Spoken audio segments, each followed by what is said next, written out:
Hvad er det med? Jamen, jeg har bare oplevet, at jeg kan huske helt tilbage i 2019, der ham min kammerat, han var faktisk vidne til en ulykke med en varevogn nede ved Ringvejen der, kørende i træ.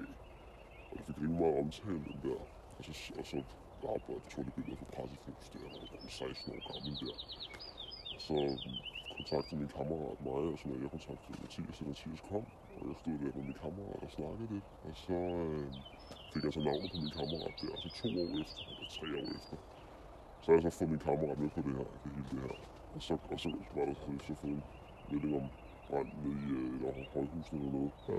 Så kom vi derned, og så står Mathias der og sådan helt tæt på mig. Så venter han til jeg går, og så konfronterer han sig med min kammerat på sådan en helt ubehagelig måde. Og går hen til ham og står og siger sådan der, hvad er det, du har gang i? Og så står og bilder ham alt muligt over det. For jeg er totalt uvidende om, hvad hele det her er.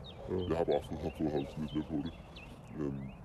Og så sviner din kammerat? Ja, jeg stod bare og sviner min kammerat til at stå og sige alt muligt mærkeligt med, at det er skide lovligt, det du har gang i, og det er fysisk gang i, og bla bla bla.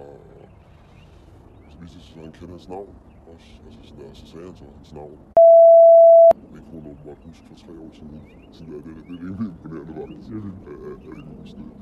Og så har jeg så, altså sådan der efterfølgende der, så har vi så, eller min gode kammer, vi ved at bade og sådan noget, der hvor han har været der, hvor han sådan der har kørt,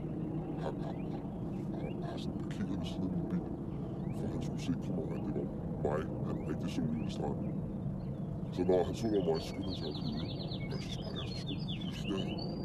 Jeg bliver sgu lidt nervøs. Ja, det kan jeg godt forstå, hvis han opfører sig sådan. Fordi han er bare... Det er også derfor, jeg ikke vender tilbage til.